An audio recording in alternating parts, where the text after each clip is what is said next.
கர்த்தரும் இரட்சகரும் வரப்போகிறதான ராஜாதி ராஜாவும் நியாயாதிபதியுமாக இருக்கிற ஆண்டவர் இயேசு கிறிஸ்துவின் ஈடு இணையற்ற பரிசுத்தமுள்ள மேலான நாமத்திற்கே என்றென்றைக்கும் உள்ள சதா காலங்களிலும் மகிமை உண்டாவதாக ஆமென்.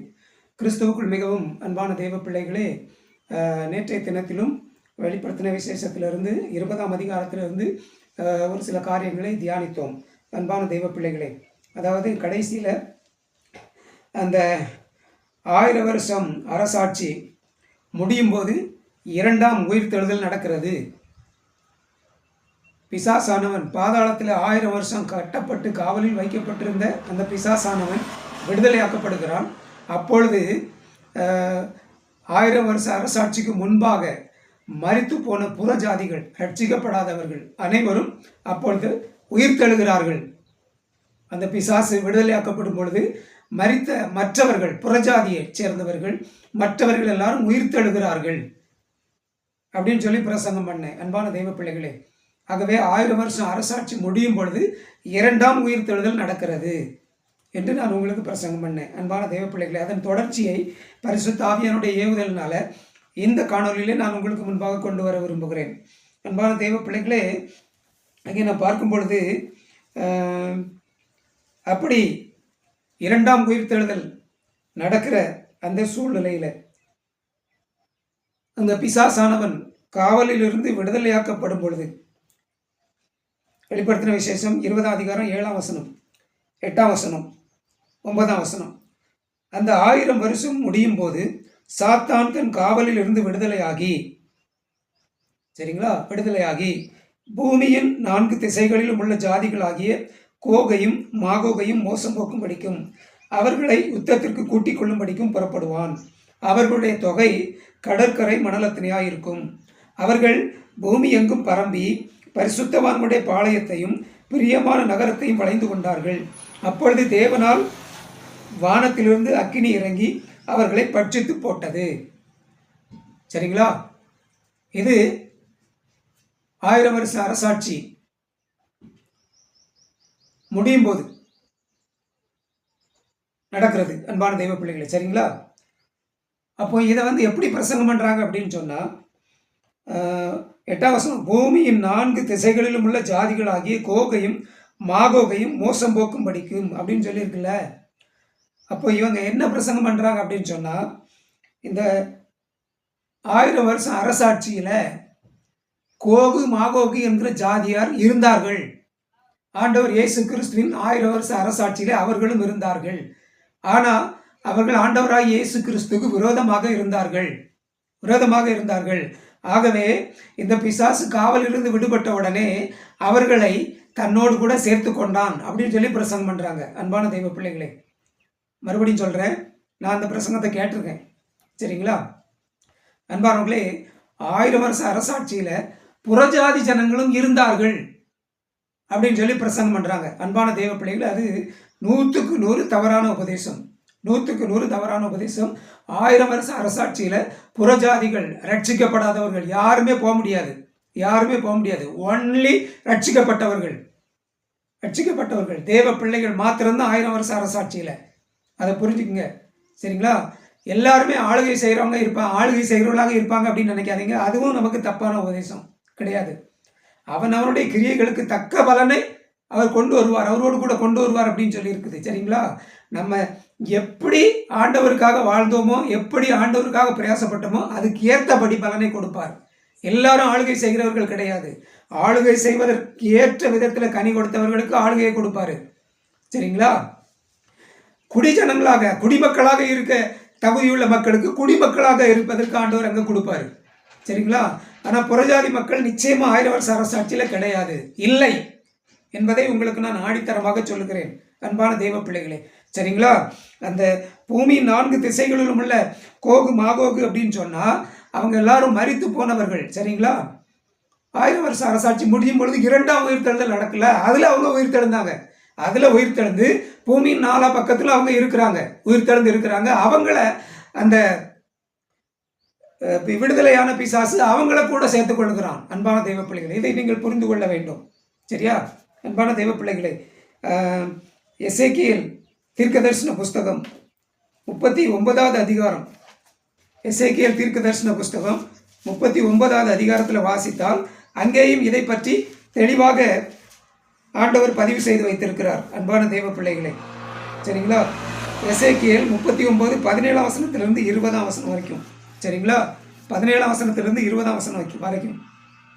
மனுபுத்திரனே, கர்த்தராகிய ஆண்டவர் சொல்லுகிறது என்னவென்றால், நீ சகலவித பட்சிகளையும் வெளியில் இருக்கிற சகல மிருகங்களையும் நோக்கி, நீங்கள் ஏகமாய் கூடிக்கொண்டு இஸ்ரவேலின் மலைகளில் நான் உங்களுக்காக செய்யும் யாகமாகிய மகா யாகத்துக்கு சுற்றிலும் இருந்து வந்து சேர்ந்து மாம்சம் தின்று ரத்தம் குடியுங்கள். சரிங்களா? நீங்கள் பராக்கிரமசாலிகளின் மாம்சத்தை தின்று பூமியினுடைய பிரபுக்களின் ரத்தத்தை குடிப்பீர்கள். அவர்கள் எல்லாரும் பாசானிலே கொழுத்து போன ஆட்டுக்கடாக்களும் ஆட்டுக்குட்டிகளுக்கும் ஆட்டுக்கடாக்களுக்கும் ஆட்டுக்குட்டிகளுக்கும் வெள்ளாட்டு கடாக்களுக்கும் காளைகளுக்கும் சமமானவர்கள். சரிங்களா? நான் உங்களுக்காக செய்யும் யாகத்திலே நீங்கள் திருப்தியாகும் அளவும் கொழுப்பை தின்று வெறியாகும் அளவும் ரத்தத்தை குடிப்பீர்கள். இவ்விதமாய் என் பந்தியிலே குதிரைகளையும் ரத வீரர்களையும் பராக்கிரமசாலிகளையும் சகல யுத்த வீரர்களையும் தின்று திருப்தியாவீர்கள் என்று கர்த்தராகிய ஆண்டவர் உரைக்கிறார் என்று சொல்லு. அன்பான தெய்வ பிள்ளைகளை, இது 1000 வருஷ அரசாட்சி துவங்கும் பொழுது இது நடக்கிறது. அன்பான தெய்வ பிள்ளைகளை, எசேக்கியேல் 39 17 20 வரைக்கும். அன்பான தெய்வ பிள்ளை, புரிந்து கொள்ளுங்கள். வெளிப்படுத்தின விசேஷம் 19ஆம் அதிகாரம், வெளிப்படுத்தின விசேஷம் 19ஆம் அதிகாரம். அன்பான, ரொம்ப கவனமாக கருத்தாக நீங்கள் இதை கவனிக்கணும். சரிங்களா? இது அவ்வளோ ஈஸியான காரியம் கிடையாது. இது எல்லாருக்கும் புரியவும் செய்யாது. அன்பான தெய்வ பிள்ளைகளை, புரிந்து கொண்டவர்கள் பாக்கியவான்கள். சரிங்களா? புரியாதவங்களை பற்றி எனக்கு பிரச்சனை இல்லை. அது உங்கள் பாடாச்சு, ஆண்டவர் பாடாச்சு. இதுக்கு மேலே தெளிவாக பிரசங்கம் பண்ண முடியாது என்னால். அன்பான தெய்வ பிள்ளைகளை, ஏன்னா நான் இது ஒரு ட்ரெய்லர் மாதிரி தான் நான் கொடுக்குறேன் உங்களுக்கு. அன்பான தெய்வ பிள்ளைகளை, வரக்கூடிய காலங்களில் அதை ரெகுலராக நான் பைபிள் ஸ்டடியாக எடுப்பேன். அதெல்லாம் இப்படி 10 நிமிஷம் 15 நிமிஷம்லாம் பேச முடியாது. அன்பான தெய்வ பிள்ளைகளே, ஒரு சப்ஜெக்ட் எடுத்தோன்னா குறைஞ்சது 7 நாள் பேசணும். குறைஞ்சது 7 நாள் பேசணும். 7 நாள் மீட்டிங் வைக்கணும். அன்பானவர்களே, சரிங்களா? 7 நாள், 2 வாரம், 3 வாரம், மாதக்கணக்கா, 6 மாதம், 1 வருஷம், 2 வருஷம், இப்படி போகக்கூடிய சப்ஜெக்ட் இது. நான் உங்களுக்கு ட்ரெய்லராக அங்கங்கே தொட்டு சொல்கிறேன். அன்பான தெய்வ பிள்ளைகளை, நீங்கள் விளங்கிக் கொள்ள வேண்டும். மற்றதெல்லாம் தவறான உபதேசம் என்பதை புரிந்து கொள்ள வேண்டும் என்பதற்காக ஆவியானுடைய ஆலோசனையின்படி அப்படி சொல்லுகிறேன். அன்பானவர்களே, வெளிப்படுத்தின விசேஷம் 19ஆம் அதிகாரம், சரிங்களா? அந்த 19ஆம் அதிகாரத்தில் 11ஆம் வசனத்திலிருந்து 21ஆம் வசனம் வரைக்கும் உள்ள பகுதியை நீங்கள் வாசித்தால், அன்பான தெய்வ பிள்ளைகளை, இந்த வெளிப்படுத்தின விசேஷம் 20ஆவது அதிகாரம் 8ஆம் வசனத்தில் இருக்கிறாங்கல்ல, அவங்க யாரு அப்படின்னு சொல்லி உங்களுக்கு அங்கே தெளிவாக புரியும். அன்பான தெய்வ பிள்ளைகளே, சரிங்களா? அங்க பாருங்க, பின்பு பரலோகம் திறந்திருக்க கண்டேன். இதோ ஒரு வெள்ளை குதிரை காணப்பட்டது. அதன் மேல் ஏறி இருந்தவர் உண்மையும் சத்தியமும் உள்ளவர் என்னப்பட்டவர். அவர் நீதியாய் நியாயம் தீர்த்து யுத்தம் பண்ணுகிறார். சரிங்களா? அப்படியே நீங்க வாசிட்டு வந்தீங்கன்னா வெளிப்படுத்தின விசேஷம் 19ஆம் அதிகாரம் 15ஆம் வசனத்துல புறஜாதிகளை வெட்டும்படிக்கு அவருடைய வாயிலிருந்து கூர்மையான பட்டயம் புறப்படுகிறது. சரிங்களா? இருப்பு கோலால் அவர்களை அரசாளுவார். அவர் சர்வ வல்லமையுள்ள தேவனுடைய உக்கிர கோபமாகிய மது உள்ள ஆலையை மிதிக்கிறார். இது எப்போ நடக்குன்னா, அன்பான தெய்வ பிள்ளைகளே, அந்தி கிறிஸ்துவின் ஆட்சியை முடிக்கும் போது, அந்தி கிறிஸ்துவின் ஆட்சிக்கு ஆண்டவர் முடிவை உண்டாக்கி 1000 வருஷ அரசாட்சியை ஸ்தாபிக்கும் போது இது நடக்குது. சரிங்களா?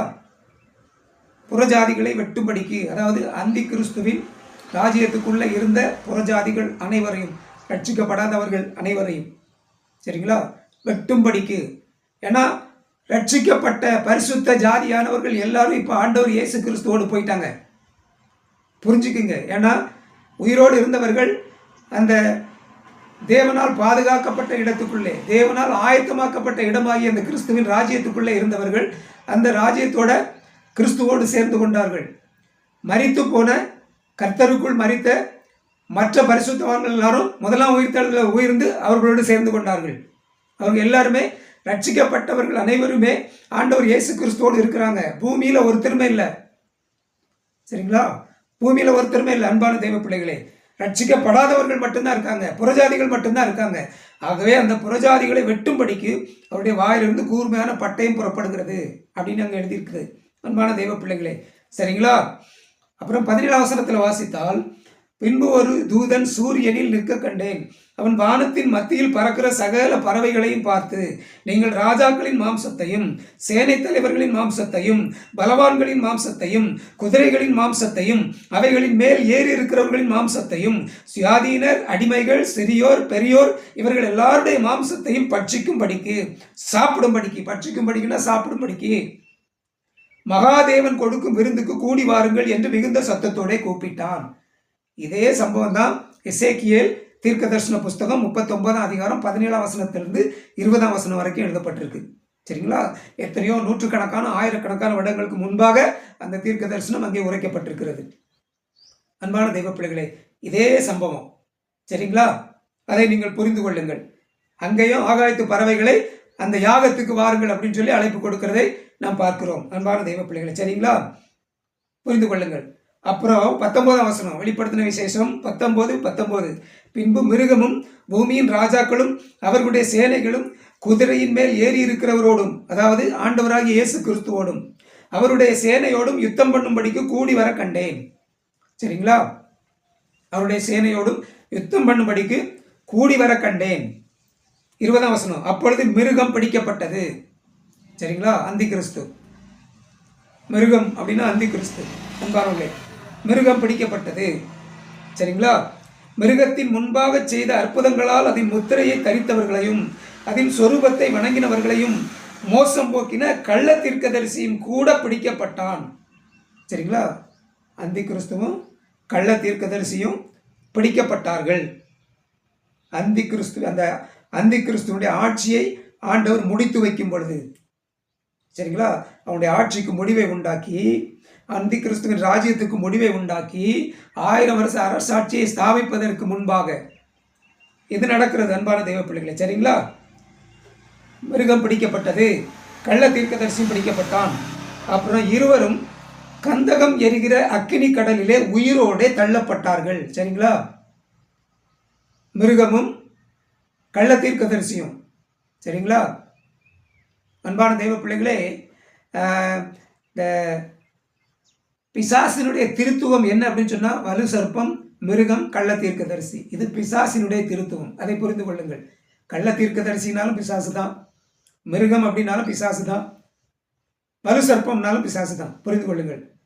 சரிங்களா? இங்க 2 பேர் உயிரோடே அக்னி கடலில் தள்ளப்பட்டார்கள். சரிங்களா? 21 வசனம், மற்றவர்கள் இருக்காங்கல்ல, அவங்கள தவிர மற்றவர்கள், அந்த புறஜாதிகள், அந்த மற்ற எல்லாரும் குதிரையின் மேல் ஏறினவருடைய வாயிலிருந்து புறப்படுகிற பட்டயத்தால் கொல்லப்பட்டார்கள். உலகத்தில் இருந்த அந்தி கிறிஸ்துவின் ராஜ்யத்தில் இருந்த மற்ற எல்லாரும் கொல்லப்பட்டார்கள். ஒருவர் கூட தப்பவில்லை, எல்லாரும் கொல்லப்பட்டார்கள். அவர்களுடைய மாம்சத்தினால் பறவைகள் யாவும் திருப்தி அடைந்தன. அன்பான தெய்வ பிள்ளைகளே, புரிந்து கொள்ளுங்க. சரிங்களா? புறஜாதிகளை எல்லாரும் அழிச்சாச்சு. சரிங்களா? அங்க அழிச்சு முடிச்சதுக்கு அப்புறம் ஆண்டவர் இந்த பூமியில 1000 வருஷ அரசாட்சியை ஸ்தாபிக்கிறார். எழும்பி இருந்த அந்த கிறிஸ்தவ தேசத்தை மையமாக கொண்டு. சரிங்களா? அந்த கிறிஸ்தவ தேசத்தை மையமாக வைத்து ஆண்டவர் 1000 வருஷ அரசாட்சியை இந்த பூமியிலே ஸ்தாபிக்கிறார். அங்க புறஜாதிகள் ஒருவருமே கிடையாது. முழுவதும் ரட்சிக்கப்பட்டவர்கள். அன்பான தெய்வ பிள்ளைகளே, அங்கே ஆண்டவர் இயேசு கிறிஸ்துவுக்கு விரோதமாக இருக்கக்கூடிய ஒருவரும் கிடையாது. ஏன்னா பிசாசை அந்த பாருங்க 20 அதிகாரம் 1 வசனம், ஒரு தூதன் பாதாளத்தின் திறவுகோலையும் பெரிய சங்கிலியையும் தன் கையிலே பிடித்துக்கொண்டு வானத்திலிருந்து இறங்கி வர கண்டேன். பிசாஸ் என்றும் சாத்தான் என்றும் சொல்லப்பட்ட பழைய பாம்பாகிய வலு சர்ப்பத்தை, சரிங்களா, பிசாசின் திருத்துவத்துல மிருகத்தையும் கள்ள தீர்க்கதரிசியையும் உயிரோட அக்கினி கடல்ல தள்ளியாச்சு.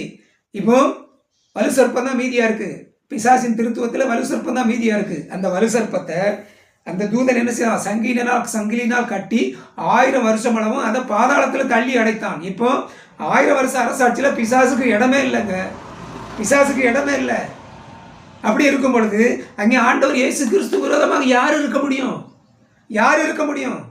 தவறான உபதேசம். அது தவறான உபதேசம். அன்பான தேவ பிள்ளைகளே, புரிந்து கொள்ளுங்கள், 1000 வருஷ அரசாட்சியில் இருப்பவர்கள் எல்லாரும் ரட்சிக்கப்பட்டவர்கள் மட்டுமே, ரட்சிக்கப்பட்டவர்கள் மட்டுமே. ஆனால் அவருடைய கிரியைகளுக்கு தக்க பலனை ஆண்டவர் அந்த 1000 வருஷ அரசாட்சியில் கொடுக்குறாரு.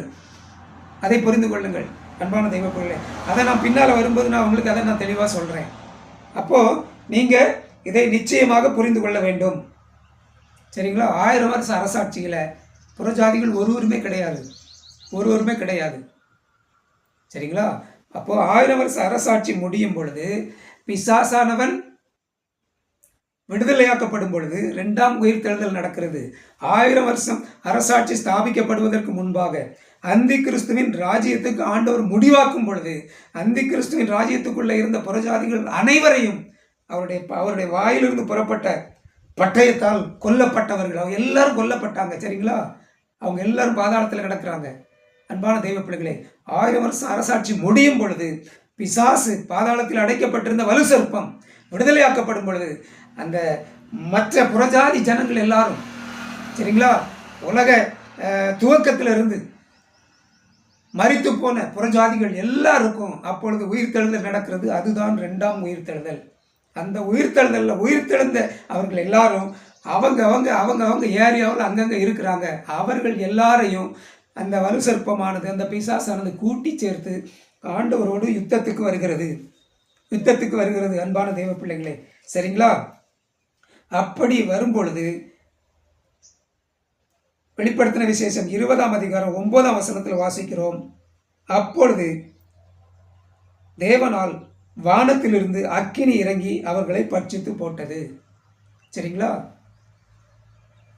அன்பான தெய்வ பிள்ளைகளே, புறஜாதிகள் 2ஆம் உயிர்த்தெழுந்த புறஜாதிகள் எல்லாரும் ஆண்டவருடைய வாயிலிருந்து புறப்பட்ட அந்த அக்கினியினால் பட்சிக்கப்பட்டார்கள், கொல்லப்பட்டார்கள்.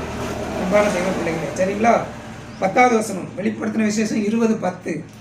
மேலும் அவர்களை மோசம் போக்கின பிசாசானவன், அதாவது வலு சர்ப்பம், மிருகமும் கள்ளத்தீர்க்கதரிசியும் இருக்கிற இடமாகிய அக்கினியும் கந்தகமுமான கடலிலே தள்ளப்பட்டான். அவர்கள் இரவும் பகலும் சதா காலங்களிலும் வாதிக்கப்படுவார்கள். சரிங்களா? பிசாசினுடைய திருத்துவத்தோடு மிருகம், கள்ளத்தீர்க்கதரிசி, வலு சர்ப்பம், அக்னியும் கந்தகமும் எரிகிற கடலிலே உயிரோடு தள்ளப்பட்டார்கள். அவர்கள் சதா காலமும் அங்கே வாதிக்கப்படுவார்கள். அன்பான தெய்வ பிள்ளைகளே, சரிங்களா? ஆகவே இதை நீங்கள் புரிந்து கொள்ள வேண்டும் அன்பான தெய்வ பிள்ளைகளே. ஆகவே இந்த தவறான உபதேசங்களிலிருந்து நீங்கள் வெளியே வர வேண்டும் என்பதற்காக இந்த பதிவை நான் பதிவு செய்கிறேன் அன்பான தெய்வ பிள்ளைகளே. சரிங்களா? இதன் தொடர்ச்சியை ஆண்டவர் எனக்கு அனுமதிக்கும் பொழுது அடுத்த பகுதியிலே நான் பிரசங்கம் பண்ணுகிறேன் அன்பான தெய்வ பிள்ளைகளே. கர்த்தர் தாமே உங்கள் ஒவ்வொருவரையும் ஆசீர்வதிப்பாராக. ஆமேன், ஆமேன், ஆமேன். Praise the lord. Thank you Jesus.